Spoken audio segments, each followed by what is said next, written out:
أرسل زينة أفلالاي مفتحنا بالمعات مدهابن قداماي زعبا بارتي بلصقنا يكبلو مكتل قدما منستر تمسجن طرونه غليصا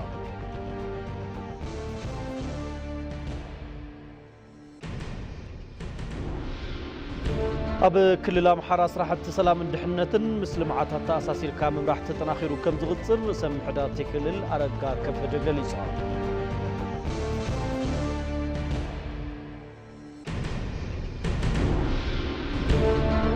وصاي أذربيجان تمالي أب كازاكستان سنكز تفتر محمشاش نفارت بزقات محدقة بهرا وحسن أوجا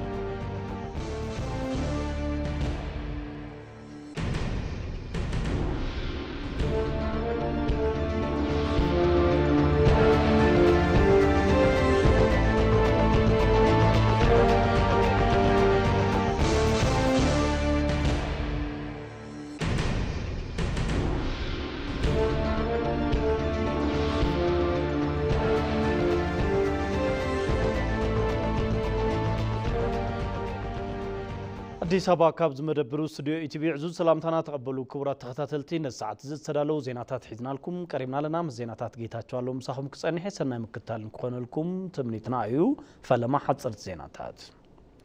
አፈላላይ መፍታሕና ብልማዓት ምድሃብን ቀዳማይ ዛዕባ ፓርቲ ብልጽግና ይክብሉ ምክትል ቀዳማ ሚኒስትር ተመስገን ጥሩነህ ገሊጾም ንኢትዮጵያ ናብ ብራኻ ንሙሳድ አፈላላያት መፍታሕና ብልማዓት ምድሃብን ቀዳማይ ዛዕባ ፓርቲ ብልጽግና ከም ዝኾነ ምክትል ፕሬዝደንት ፓርቲን ምክትል ቀዳማ ሚኒስትርን ተመስገን ጥሩነህ ገሊጾም ኮሚቴ ፈጻሚ ስራሕ ፓርቲ ብልጽግና ብስሩ አኺቡ ካብ ሞንጎ ዘተየሎም ዛዕባታት ሰላምን ልማዓትን እቶም ቀንዲ ከም ዝኾኑ አይተ ተመስገን አፍሊጦም ፓርቲ ብልጽግና ዝምራሕ መንግስቲ ንኢትዮጵያ ካብ ዑደት ጎንፂ ንምልቃቅ ጥንኩርን ተቀባልነትን ዘለዎ ሃገር መንግስትን ኣብ ወታዊ ህንጸት ሰላም ነዊሕ ርሕቀት ከም ዝተጓዓዘ ገሊጾም ለውጢ ዘይተዋሓጠሎም አካላት ዝፈጠርዎም ጎንጽታት ብልዝብን ብዘተን ከም ዝሃድእ እውን አልዒሎም ወታዊ ህንጸት ሰላም ንምዕዋት ጸገማት ብሄራዊ ዘተን መፍታሕ ስግግር ፍትሕን ተግባራት ተሃድሶን ንምውጋን ተግባራዊ ቆራጽነት አምርአይ ከም ዝርከብ አብሪሆም መንግስቲ ዕጥቅት ሓንግጦም ዝንቀሳቀሱ አካላት ብዝገብሩ ጻውዒት ሰላም መሰረት ኣብ ክልላት አምሓራን ኦሮሚያን ብዙሓት ዝተዓጠቁ ጉጅለታት ናብ ሰላም ብምምጻእ ጸጥታን ልማዓትን ሃገራ ምርግጋ ቀንዲ ተዋሳእቲ እናኾኑ ከም ዝርከቡ ተዛሪቦም ሰላም እንድሕነትን ሃገር ብዘላቅነት ዝሕሉ ጥንኩራት ትካላት ጸጥታ ከም ዝተሃነጹ እውን ጸሪሖም ፓርቲ ብልጽግና ኣብ ቀዳማይ ጉባኤው ህዝቢ ማእኸል ዝገበሩ ኩለ መዳይ ልማዓት ቁጠባ ከም ዝትግበር ቃል ከም ዝኣተወ ብምዝኽኻር ብመሰረት እዚ ዘዕግቡ ጽኢታት ከም ዝተመዝገቡ እቶም ምክትል ቀዳማይ ሚኒስትር አብሪሆም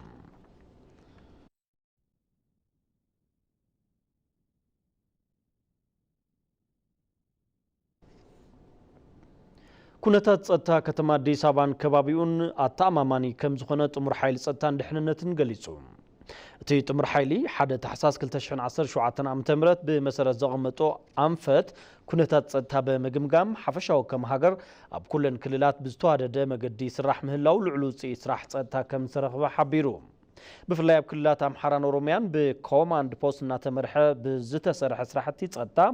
ኣብ አዲስ አበባን ከባቢውን ብመሰረት ዝተገብረ ተኸታታሊ ኦፕሬሽን ኣብ ዝሕዚ እዋን ንህዝቢ ዘስግኡ ብኣጽዋር ኩናት ዝተሓገዙ ተወዲቦም ዝፍጽምዎ ገበን የለን ኢሉ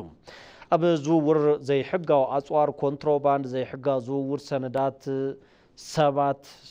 ሓሶት ጭውያን ስርቅን ገበን ንህዝቢ ዘማርሩ ዝነበሩ ብዙሓት ተጠርጠርቲ ኣብ ቁጽጽር ከም ዝወዓሉ እቲ ጥሙር ሓይሊ ኣፍሊጡ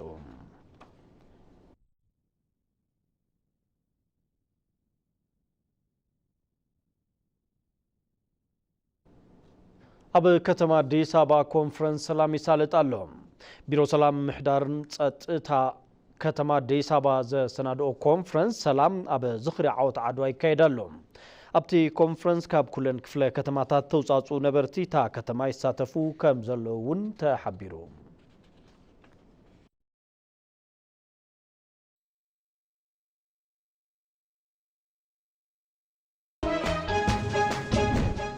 ኢትዮጵያን አይዶል ንኣለሻ ሓቀኛ ጥበብ ነናብ ዘለኹምዎ መጽኢሎም እቲ ሽልማት እውን ክሳብ ሕዚ ካብ ዝነበሩ ውድድራት ተውህቦ ኣዝዩ ብሉጽ እዩ እሞ ከየምልጠኩም ኣብዚ ብዙሕ ክብሪ ኣብ ዘዕትር ውድድር ብድምፂ بتلهيت بكالوتو هبوتاتن موددار نأتدليو ممزقبي 10 كتماتات فلوي ممزقبي بوتاتات دمام أب كتما عدقرات قبل 04 أبقوني قلقالوت ماي أبزركب بيرو EBC مقالة أبدأ بيت كريستيان تكل هايمانوت نهوسبيتال مقالة متوي أبزركب بيرو EBC أديس أبابا نعوتنا تكوباي حبرة أفريقيا زلوا مدلاو زنا أديو كبل سوداناوي صحفي بريس تنتانينا مخاري ميدان مكي المغربي قليسهم كاب كلتشحن تشعتن أقوزاطرا أوروبا جميرو قبايتي حبرة ككتاتل مصنحو بمزخخر إثيوبيا نتي أخيبا أب متشو كونتات سلام أو كوينون خكايد كل أوان تقبرو صعري زنا أديلو مستي قبايتي تحاحيزون على ملخ ديبلوماتاتن مراحتي حبرتن كيدي فيزا بو اونلاين مخابو سلوطن سلاحت ورقه زترفن كم زخونه بمحبار اتي كيدي كم زنا تزاريبو اما قداير اثيوبيا اونلاين فيزا مخاب كاب امونغو حزبتات ذا اهغور زيتقارص ركب نخفطر زحجزيلو نيويورك واشنطنن جنيفان حويسو اب سفلاليا كتماتات عالم لخ غبايتات كم زتخاتله بمحبر اب اديس اباون مستن كتماتات زمعرار باهل يقباب لاغايش مهلاو اتي غازطኛ حبيرو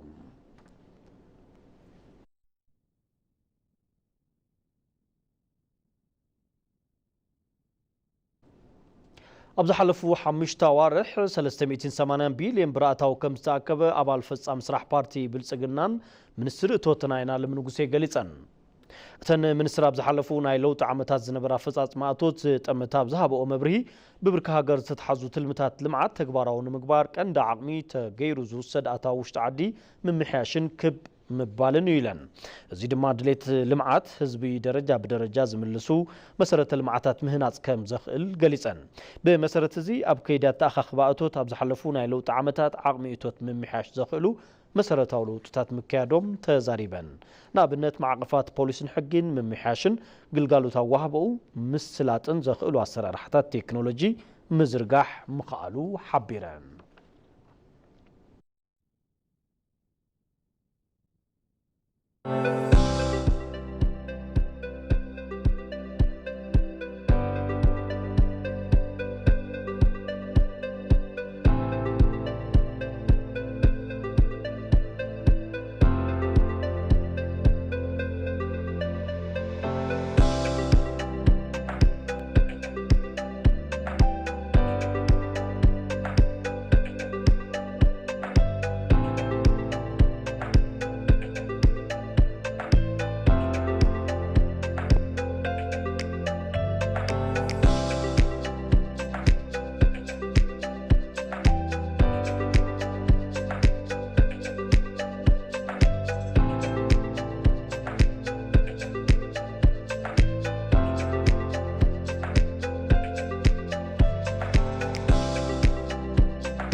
بعد زينا يتبي تقرينا من كتالكم تركبوا كبرات تختاتل تمرسكم سلا تكتاتلونا مسكنكم حزون مسانا صنحو بزرزرنا بزحرنا يوم زيناتات كنسجرنا تفطرون عالم لخاون صلواتات تصاويرا إثيوبيا ببركة غورز جزفة ببركة عالم لخدمة نحنح زسر عقود طبعا مهنات قليتشوم هنصت كتما أديس أبابا مرأي كبر هاجر مخانون تقليتشلو نصاب مسكرم شرنت مرها سلام مرسا ኢትዮጵያ ዝተገበረቶ ሃገር በቆል መማሓይሽ ቁጠባ በብርካ ሃገር በዓልቲ ዓብይ ቁጠባ በብርካ ዓለም ለኸ ድማ ንንሕንሕ ዝሰርዕ ከም ዝገበራ ኣባል ኮሚቴ ፈጻሚ ስራሕ ፓርቲ ብልጽግናን ሚኒስተር ፕላንን ልማዓትን ዶክተር ፍጹም አረጋ ይገልጻ። እንግዲህ ባለፉት ዓመታት ኢትዮጵያ ብቻ ሳትሆን ዓለም ያጋጠማትን ችግር እናቃለን። ኣብ ዝሓለፉ ዓመታት ኣብ ኢትዮጵያ ጥራሕ ዘይኮነስ ዓለም ዝገጠማ ቅልውላው ዝዝከር እዩ። ካብ እዋን ኮቪድ ተሕስካ ዓለም ለኻዊ ትእስስር ቀረብ ኣብ ቅልውላው ዘእተወ ሓቂ ነይሩ። ናይ ራሽያን ዩክሬን ኩናት እውን ዘዕረፎ ጽልዋ ከቢድ እዩ። ጎንፂ ውሽጢ ዓዲ እውን ነይሩ። ለውጢ ኩነታት ኣየር፣ ድርቂ፣ ውሑጅ፣ እስለንበጣ ካልኦት ዘይተገለጹ ጸገማት ኣብ ዘገጠመሉ መስርሕ ቁጠባና ካብ ዓለም ቅልጡፍ ተባሂሎም ዝግለጹ 10 ቁጠባታት ሓደ ኮይኑ ኣሎ። ኣብ ዝሓለፈ ዓመት ጥራሕ ብሓፈሻ 7.2 ዕቤት ቁጠባ ምምዝጋብ ክኢሉ እዩ። كم مبرهي دكتور فتصوم تكبر استمالة قطبة ماكرو ناي هاجر دحور محدرة شرف وصاز غيرن إثيوبيا بالعل سبهفتي على ملخ كتمت الدل سفترنيو ትንንሽ ኢንቨስተሮች እዚህ መጥተው ሰብ ሃፍቲ መጺኦም ካብ ዘንብርዎ ተረባሕነት ንላዕሊ ዝፈጥሩልና ጽልዋ ይሰፍሕ ብምንባሩ ገዘፍቲ ሰብ ሃፍቲ ናብ ገጽ ኢትዮጵያ ይጥምቱ ጀሚሮም ኣለው ቀጥታ ንግዲ ወጻኢ ኣብ ዝሓለፈ ዓመት ዝሓሸ ፈጻጽማ ኣሎ ፈሳስ ሸርፈ ወጻኢ ናብ ውሽጢ ዓዲ እውን ካብ ዓሚ ናብ 23 ሚታዊ ዝጽጋዕ ቤት ኣርኢ እዩ ከም ሃገር ኣብ ልዕሊ 5 ዓምድታት ቁጠባ ዝተሰርዐ ዕማም ሪፎርም ውጽኢት ካብ ምርኣዮም ብዝሰገረ ከተማታት ምዝማል ተወሳኺ ዛዕባ ተገይሩ ዝውሰድ ምዃኑ ኣባል ኮሚቴ ፈጻሚ ስራሕ ፓርቲ ብልጽግናን ከንቲባ ከተማ አዲስ አበባን አዳነች አቤቤ ይገልጻ። የአዲስ አበባ ገጽታ ጉዳይ የሀገር ክብርም ጭምር ነው የሀገር መታያ ስለሆነች ማለት ነው። ዛዕባው ምስለ አዲስ አበባ ዛዕባ ክብር ሀገሩን እዩ ሀገር ዝርቋሕ ነዚ መሰረት ብምግባር እዩ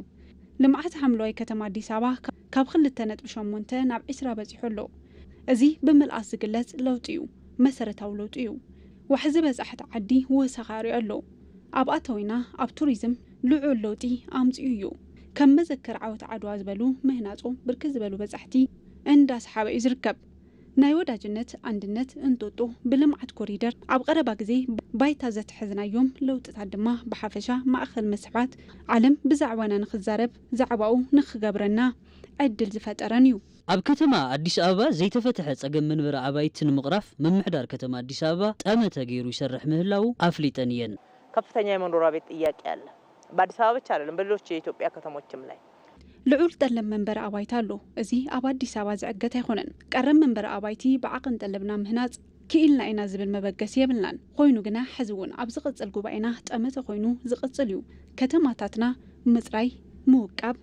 ደረጃኡ ዝሓለወ መንበረ ከባቢታት ምፍጣር ልምዓት ሓምለዋይ ምስፍሕፋሕ መዘናግዒ ምህናጽን ዕድል ስራሕ መንእሰይ ምስፋሕ ቀጻል ኣንፈት ጠመተና እዩ ንኽልተ ተኸታተልቲ መዓልትታት እንዳተዛለጠ ዝጸንሐ ኣኼባ ኮሚቴ ፈጸምቲ ስራሕ ፓርቲ ብልጽግና ዝተፈላለዩ ውሳነታት ብምትሕላፍ ከም ተዛዘበ ተፈሊጡ ኣሎ።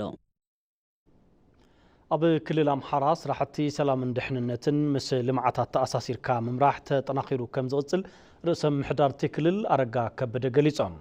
ኣብቲ ክልል ዘላቒ ሰላምን ምድርጋእን ብምፍጣር ስራሕቲ ልምዓትን ሰናይ ምሕዳር ንክዕወቱ ይስራሕ ምህላው እውን ተሓቢሩሎም ህይወት ኣበበ ንዘዋደቶ ጸብጻብ ዳብያሲን ኣብ ሃገርና ኣብ ዝተፈላለዩ ዓውዲ ቁጠባ ዝነበሩ ጸገማት ንምቕያርን ምዕባለ ኢትዮጵያ ጋድ ንምግባር ስራሕቲ ምምሕያሽ ምውቃኖም ይግለጽ ካብቶም ዓውድታት ውሽጢ ብቐንዲ ዝለዓል ሕርሻ እንትኸውን ብፍላይ ድሕሪ ለውጢ ጭቡጥ ለውጢ ዝተመዝገበሉ ምዃኑ እዮም ርእሰ ምምሕዳር እቲ ክልል ኣይተ ኣረጋ ከበደ ዝዛረቡ ባለፉት ዘመናት በአማራ ክልል በለውጥ ጊዜ 3.8 ሚሊዮን ሄክታር መሬት ነበር የሚታረስ ኣብ ዝሓለፉ እዋናት ኣብ ክልል ኣምሓራ ኣብ እዋን ለውጢ 3.8 ሚሊዮን ሄክታር መሬት እዩ ዝሕረስ ነይሩ ኣብዚ ሕዚ ሰዓት ኣስታት 5.2 ሚሊዮን ሄክታር እዩ ዝሕረስ ዘሎ ብመሰረት እዚ ቅድሚ ሕዚ ዝርከብ ዝነበረ ምህርቲ ብኣብዝሓ ካብ 80 ክሳብ 140 ሚሊዮን ኩንታል ምህርቲ እዩ ኣብዚ ዓመት 169 ሚሊዮን ኩንታል ክርከብ ኢልና ኢና ንሰርሕ ዘለና ሕዚ ዘሎ ተኣኻኽባ ዝረኣትን ክሳብ ሕዚ ኣብ ክልልና ዝተኣከበ ነዚ ትልሚ ከም ንዕውት ዘመላኽት እዩ እዚ ምህርቲ ክርከብ ዝኸኣለ ኣጠቓቕማ መዳበርያና ብልዑል ብርኪ ስለ ዝወሰኸ እዩ ብኻሊእ ወገን ኣብቲ ክልል ዝረኣይ ጸገም ጸጥታ ምምሓያሽ ከም ዘርአዩ ዝገለጹ እቶም ርእሰ ምምሕዳር ኣብቲ ክልል ተዓጢቖም ዝንቀሳቐሱ ሓይልታት ጸውዒት መንግስቲ ተቐቢሎም ኣካል እቲ ልምዓት ንኾኑ ጸውዒት ኣቕሪቦምሎም እዮም በአማራ ክልል ሁኔታ አሁን ያለው የጸጥታ ችግር በከፍተኛ ሁኔታ ተሻሽሏል ኣብ ክልል ኣምሓራ ሕዚ ዘሎ ኩነታት ጸጥታ ብልዑል ብርኪ ተማሒሹ እዩ ተማሒሹ እንትንብል ቅድም ክብል ብዕጡቕ ሓይልታት ተታሒዞም ዝነበሩ ከባቢታት መብዛሕትኦም ተለቂቆም እዮም ኣብ ትሕቲ ቁፅፅር ምምሕዳር መንግስቲ እዮም ዘለዉ እዚ እውን ዘላቂ ዝኾነ ፍታሕ ንክርከብ ብሰላማዊ መንገዲ ምፍታሕ እዩ እዚ ማለት ከም መንግስቲ ብዘተ ምፍታሕ ንደሊና ነዚ መማረፂ ሒዝና እንሰርሕ ኣለና ንኣብነት ጻውዒት ጌርና ኢና ብሰላማዊ መንገዲ ጸገምና ንፍታሕ ብዝብል ናብ ሰላም ዝመፁ ወዳድባታት ፈጢርና ኣብ መንጎና ዘተ ንምስላጥ ዝተጀመሩ ምንቅስቃሳት ኣለዉ ኣብቲ ክልል ዘላቂ ሰላምን መረጋጋዕን ብምፍጣር ስራሕቲ ልምዓትን ሰናይ ምምሕዳርን ዕውታት ንክኾኑ ብሓባር ይስራሕ ምህላው ተገሊጹ ኣብ ክልል ኦሮሚያ ብተናጸል ዝስርሑ ዝነበሩ ስራሕትታት ብልምዓት ኮሪደር ገጸር ብዝተወደበ ኣገባብ ይፍጸሙ ምህላዎም ርእሰ ምሕዳርቲ ክልል ኣይተ ሽመልስ አብዲሳ ገሊጾም መነባብሮን ምምሕያሽን ንምዕባይን ሓረስቶት ልቓሕ ባንኪ ክረኽቡ ዝኽእሉሉ ዕድል ይመቻቸው ምህላው ድማ እቶም ርእሰ ምሕዳር ሓቢሮም ሕዚ እውን ህይወት ኣበበን ዘዋድድ ተጸብጻብ ኣባይ ደመቀ بقدماي منستر أبي أحمد العالنة مسارات أبي كل الأوروميا استجمرة لمعات كوريدر قطر تقامات محبر سابق أبي مفتوحون لعلي بوزحات ربحات كم زلوو رئيس من محدارتي كلل شمال سابديسا قليزوم قدم حزي بتناصل زسرح زنبرو سراحتتات أبي لمعات كوريدر قطر بمكتات سفحتي تكبارات ناتفتومو كم زركبو أتوم رئيس من محدار حبيروم الآن بقول كل ما بمنلو بروجرام هاوسينج لاش يسرى نبرة أرصادرون የሚኖርበት ቤትና ሰውን የመለየት ስራ ሲሰራ ነው በፕሮግራም ቁልቁሉማ መነባብሮ ሓረስታይን እንስሳን እናተፈላለየ ጸኒሑ እዩ ስራሕትታት ልምዓት ስሊማት ኣብ ሕድሕድ ሓረስታይ እናተፈጠረ እዩ መጽዩ ኣብ ባዮጋዝ እውን ብተመሳሳሊ መንገዲ እዚኦም ብዝተወጣጠሰ መንገዲ ዝፍጸሙ ዝነበሩ ተግባራት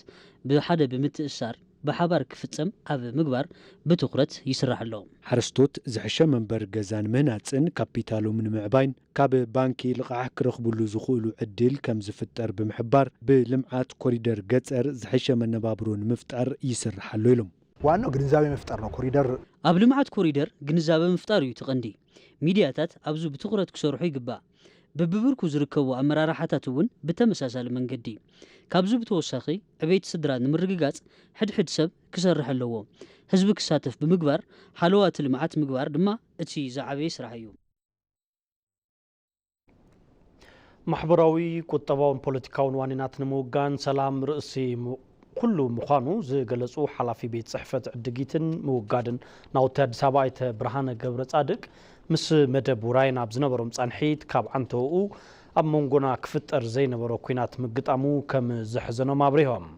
يكون برتي ترخيبو زلو انصاراو سلام نهزبي مسرتاو غلغالوت كرخبو كم زخاله حبيرهم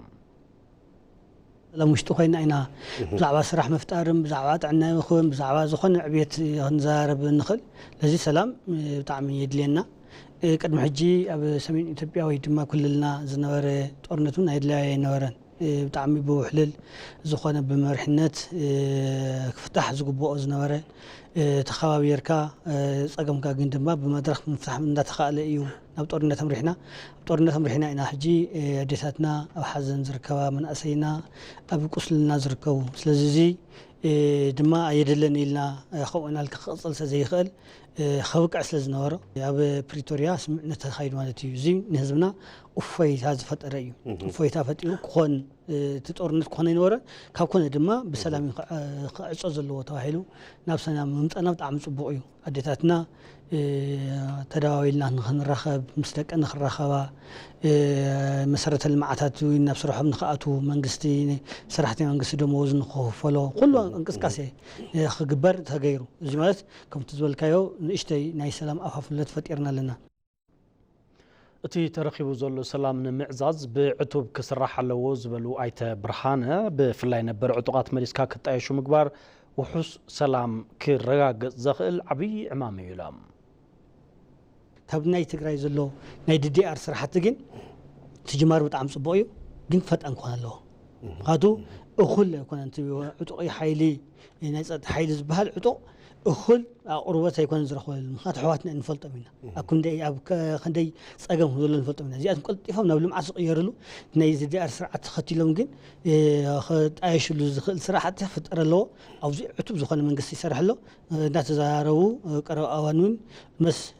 قصر مجلس بزحي هاي مثلنا لكن بزحزة الحيلي نبدأ دي أرزعته الحيلة له بدحر يجينا تجوره سلام أو زخنا نايش ججر نبسرعة تولو سرعة زلو أفلا حساب ጸጋዩ ዝበሉቶም ወሃቢ ርእይቶ ጸገማት ብህን ምህን መፍታሕ ድማ መግለጺ ስልጣነ ኢሎም ብምዃኑ ድማ ኣብ ክልል ኣምሓራ ኮነ ኣብ ክልል ኦሮሚያ ዝንቀሳቐሱ ዕጡቓት መንግስቲ ዝገብረሎም ዘሎ ጻውዒት ሰላም ተጠቒሞም ናብ ሰላማዊ ቃልሲ ንክኣቱ ጸዊዖም ናይ ኣምሓራ ክልል እንተመጺና ድማ ብፋኖሽም ዝንቀሳቐስ ጽንፈኛ ሓይሊ ኣሎ ስለዚ ጽንፈኛ ሓይሊ እዚ እውን ኣድላይ ኣይኮነን ነይሩ حسب بمدرخ يو سخع زلو حسب بمدرخ أفلاك فطري خلي حجي منم صقم سلازي اللي بتعمل سلام كو منيرو منم سلازي كفؤ من وصيم زليكم كن زلو صقم تليو زي صقم نهللكا بحسب بمدرخ مغيتكا تصعنا فتيركا اخا ناب سلاماوي وي نفت تدلي ختم تخيل او ني اوروميا تمصينا ون بتفالي خنفتات زغلصو ناي شني زرفتات نيرو لازم منغست كل غزي نسلام قربيو سلام خمايت زل حيل تلي كل غزي بري كفتيو ነገር ግን ህዝብ ሰላም ናይ محلاو ድማ ሓላፍነት ኣለኒ ጉቡእ ኣለኒ ስለዚ ጉቡእ ንኽዋፃ ግዴታ ኣብ ህዝቢ ጸጥታ ናይ ዝፈጥር ሓይል እንተልዩ خكلاخلي ذات واي تطورنت تخصت مالتي ነገር ግን ሰላም ቁርብ እንተይሉ በረይ ክፉት ይዙጉት ኣነ ጥራሕ ወደ ኣخ ኣቅምለኒ ዝብለ ሓሳስባ ዘይኮነስ ንሰላም ድልዋትኩም ንዝብሊ ንዚ ተቀቢሎም ኣብዚ ጽቡቕ ዘይና ስምዓናሉ ኣብዚ ቀረባ እዋን ናይ ሸዋ ከባቢ ዙርያን ዝነበረ ናይ ሸኒ ሓይሊ ኣትሉ እዚ ንኩሉ ትምህርት ዝብይ